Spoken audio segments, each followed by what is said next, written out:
机？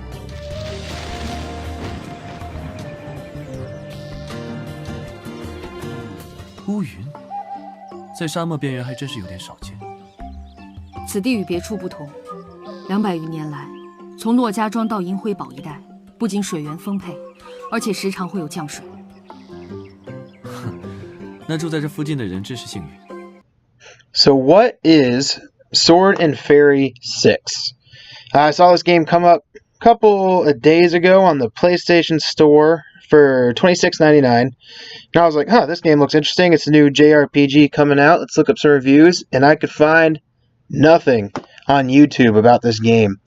The only things I could find were some gameplay trailers or some gameplay walkthroughs, no commentary, no one explaining what the game actually is. So I thought I would bite the bullet and buy it, and then make a quick video about what this game actually is, in case anyone is on the fence about picking it up and just want to know a little bit more about it before they jump into it. So, Sword and Fairy 6 is actually a Chinese role-playing game. As I'm sure you heard there, the entire game is voiced in Chinese. There's no option for an English dub or anything like that, so you will be reading the game. So if that's a turn-off, then, look the other way. And it's also in Chinese, so it's not like a typical JRPG, because it's not in Japanese. But the Sword and Fairy franchise seems to be a pretty big deal in China. It's actually called Chinese Paladin over there, and there's, I think I read 8 entries in the series, so this is the first one to be brought over to the West on a major console, so probably not familiar with the series that much, but so far in what I've played, that hasn't been a huge deal. The game kind of drops you in the middle of someone from a trade guild trying to find information about a cult operating in the area, and he meets up with these 2 siblings who the game is heavily hinting are some kind of mystic people, have some kind of mystic properties, but it hasn't explicitly told you as much yet. I would assume they are from other games in the series, but I wouldn't know off the top of my head, so I'm just going with what it gives you. So far, the story's been good. It's been very engaging. I'm into it. I'm only about 3 hours in, so I can't tell you if it gets much worse or anything like that. But like I said, I just wanted to make this video to get some information about the game out there. This here's the combat that's going on now. And although it looks pretty hectic and crazy, it's actually pretty simple. If you've ever played Final Fantasy 13, it actually has a lot in common with that game's combat system. You only directly control one person out of your party. I think you can get up to 5 people in your party in combat. Here I only have 3, but... And then on that left side of the screen, you see those options. You can issue orders to the other 2. Like right now, he's prioritizing healing. They can also attack weak points and all that good stuff. You issue commands directly to the person you're controlling, and they take up an action slot, and you can choose up to 5. You have 5 total action spots. Some attacks take up more than 1, so it's all about balancing that out. You can also switch what skill set you're using. Each character has 2. So like the guy in the middle there with the 2 swords, he has 1 skill set that focuses on healing, like he's using now. And he's got another skill set that focuses on doing damage to the enemy. So, like I said, if you played Final Fantasy 13, you basically understand the combat. It's surprisingly similar. But it's also pretty easy to understand. It's flashy. It looks good.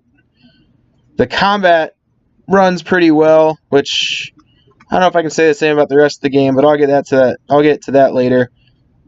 It gives you the option to do just straight action time combat or pause-based combat. You can do whichever you'd like, which again is a good option. And then other things that I like about this game, it also has skits, which we'll show here in a second. It's got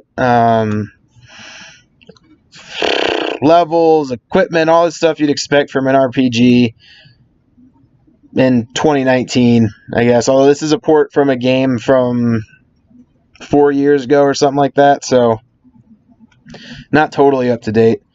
You can equip titles to each person, like a Tales game, and they offer different kind of bonuses depending on what you equip, and you earn them organically by doing different things through the game.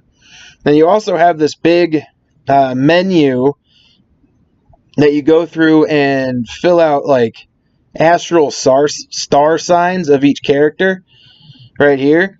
And that is what boosts your stats the most, from what I can tell. And each character has 3 branches of their star sign that you go to put points into. I've been kind of just balancing them out even. Not really specializing on anything yet, but I can see this getting kind of fun to mess around with. And you earn these souls that I'm using to upgrade these through combat. You earn about a good handful at the end of each combat, and then you just come into this menu and apply your stat boost. So that adds a kind of another depth of character building to the game. So far, I like all the characters. They all have their own distinct personality. The 2 siblings get along well, and they interact well together. The writing isn't subtle in any way. Like, it's so obvious that the 2 siblings have a secret that they don't want to share with anyone, but they just can't say it.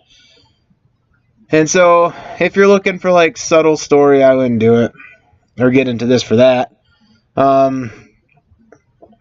So far, the whole story is about hunting down a cult that is stealing people and killing them. They haven't said why or what have you, but again, I'm really early in the game, so it could get infinitely better or it could get infinitely worse, but right now it's compelling enough to keep me going, and the character interactions are definitely helping. So on the performance side of things, the game is a little sketch. After every loading instance, kind of like into a new area or into a new cutscene or into combat or out of combat, it stutters hard. And it goes down to single-digit frames for 2 or 3 seconds before it gets back up to a pretty stable frame rate and very noticeable. I don't have a huge issue with it, but I know some people really like their frames. It doesn't bother me, but just something to keep in mind.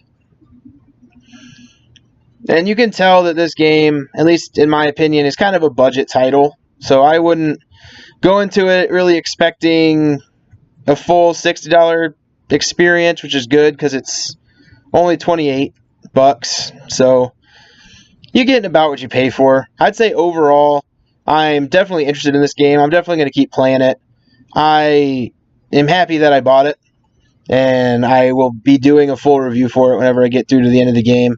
But I just wanted to put this video together quick for anyone who might be on the fence, think it might look interesting, but notice that there's nothing out about it, and wanted to maybe learn some more about it. And yeah, let me know if you have any more questions in the comments. I'll be sure to answer them as they come up. And in the meantime, I'll catch you guys in the next video.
七。